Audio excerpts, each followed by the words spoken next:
Most people get how women in hip-hop can be exploited. They get how many hip-hop men degrade the feminine in both men and women. It's really easy to see how hip-hop is sexist and heterosexist or homophobic, but it's not as easy to talk about why hip-hop has so many gendered vices, what women are getting out of hip-hop's gendered vices, and what we're going to do about it. I'm going to propose some tentative answers in these very brief comments about a very, very complicated situation. Hip-hop has so many gendered vices because of slavery. So yeah, we're going to have to go all the way back. Slavery was a legalized institution that allowed white men to make money off the backs of African descendant men and women who were forced to perform manual labor. Slaves were considered property. They could be bought, traded, and sold at a master's whim. There was no formal family structure for slaves. Slave women's bodies became sites of sexual exploitation, as white slave masters regularly raped them and then characterized them as whores who asked for the sexual attention. Removed from African cultural traditions, these slaves started to imitate their masters' power and privilege, and this is the moment where the patriarchal entanglements began. Male slaves, watching their slave masters, quickly learned that being a man meant A, being able to provide for one's family. They also learned that masculinity was B, premised upon the ability to oppress someone who is less powerful. So when the slaves got free, they set about the business of reestablishing their families, and they mimicked what they saw on the plantation. Black men tried to provide for their families, but Jim Crow and other forms of institutionalized racism kept them from the financial resources they needed to do so. Many men felt like their women felt that their masculinity was compromised because they couldn't protect their women during slavery and they couldn't provide for their women after slavery. Both sexes had been horrifically oppressed, and although slavery was over, patriarchy had not ended. So black men moved on to option B, and they desperately sought to reinstate their manhood by oppressing the less powerful. The only people with less status and less economic access than black men were black women. Black men figured out that they could appear more powerful as long as they were oppressing black women. This is one way of looking at the current state of gender representations in hip-hop. Black male rappers established their masculinity by oppressing women. When they refer to women as bitches and hoes, they belittle them and oppress them through language. When they perceive women as a threat to their ability to either make money or hold on to money, they oppress women with descriptions of physical or sexual acts of aggression. When they become insecure about a woman's sexual ability to control their access to pleasure, they oppress women with a gaze that objectifies their body parts. When they need to make more money, they oppress women by exploiting their labor. Now, I know it may not look like it, but video modeling is a job. The women are what sells the music. Otherwise, you wouldn't see them everywhere. A male rapper today can't make a video and sell it all by his lonesome. He needs the feminine prowess to make himself look more powerful. Unfortunately, rappers make very little money on their music, and the video models make even less for gyrating in the videos. I've said all of this to say, in the absence of economic mobility, men perform a masculinity that's premised upon oppressing women. And the oppression is pretty obvious.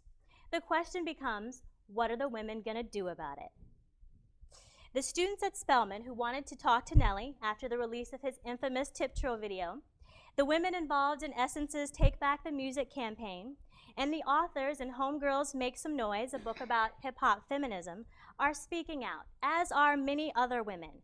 But I'm interested in those women who continue to engage the culture and are silent about its oppressive tendencies. There hasn't been a massive grassroots push to eliminate misogyny from the culture, and I want to know why.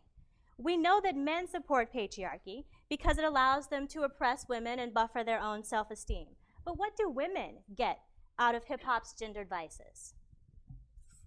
I believe that women get unfettered access to masculinity.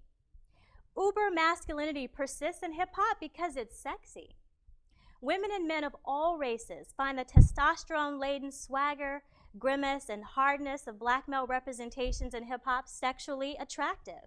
White men are perhaps most obsessed with black uber masculinity because they're most likely to imitate it. We have all fallen helplessly into the dark abyss of those greased, scarred, and tatted up black male bodies because oppression is sexy. Yeah, I just said that out loud. Oppression is sexy, and I mean it because that is the ultimate patriarchal entanglement.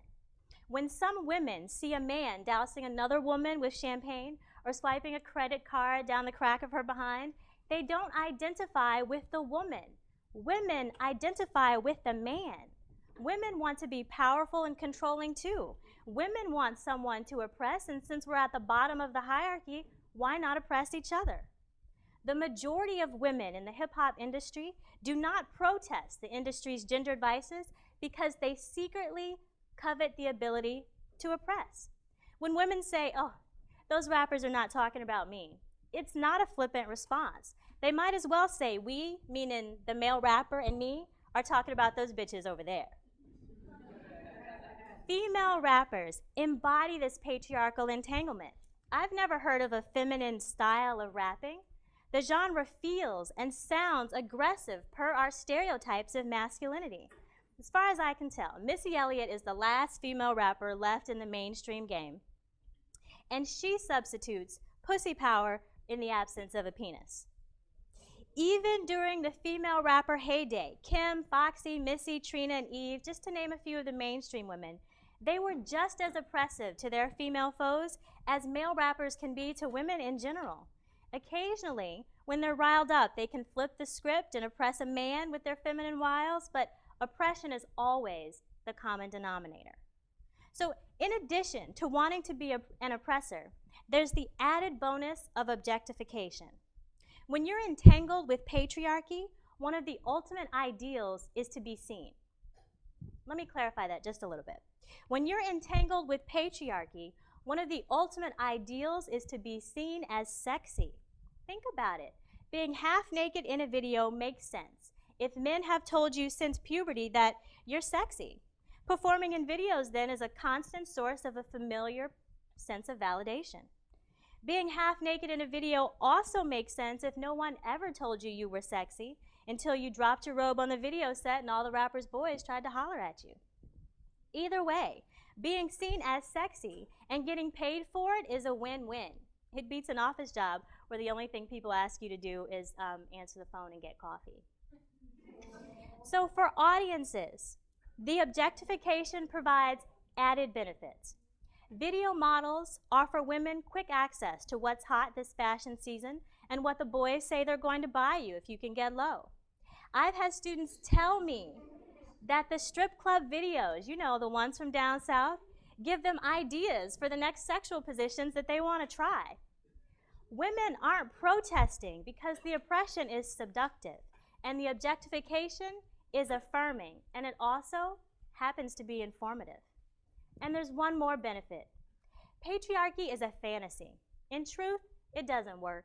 It oppresses everyone. Men think using money to oppress women is the only way to be masculine. Women think they're inferior to men. The feminine in both men and women is undervalued, if valued at all. But in a society that provides few resources and opportunities for young people, a fantasy of patriarchy is a great escape. Black men get to pretend that they're hardcore gangsters. They get to escape the harshness of a reality where many of them are unemployed, undereducated, psychologically traumatized, and have serious addictions to alcohol, marijuana, and the syrup. Black women pretend that they aren't disproportionately unemployed, undereducated, psychologically and sexually traumatized, and overburdened with the disrespectful ways that men treat them. The sound of patriarchy, that booty-shaking bass and the misogynistic lyrics that come along with it, bring physical and sexual pleasure to a generation of individuals who choose to live in a fantasy where oppression and objectification are safer spaces than their realities.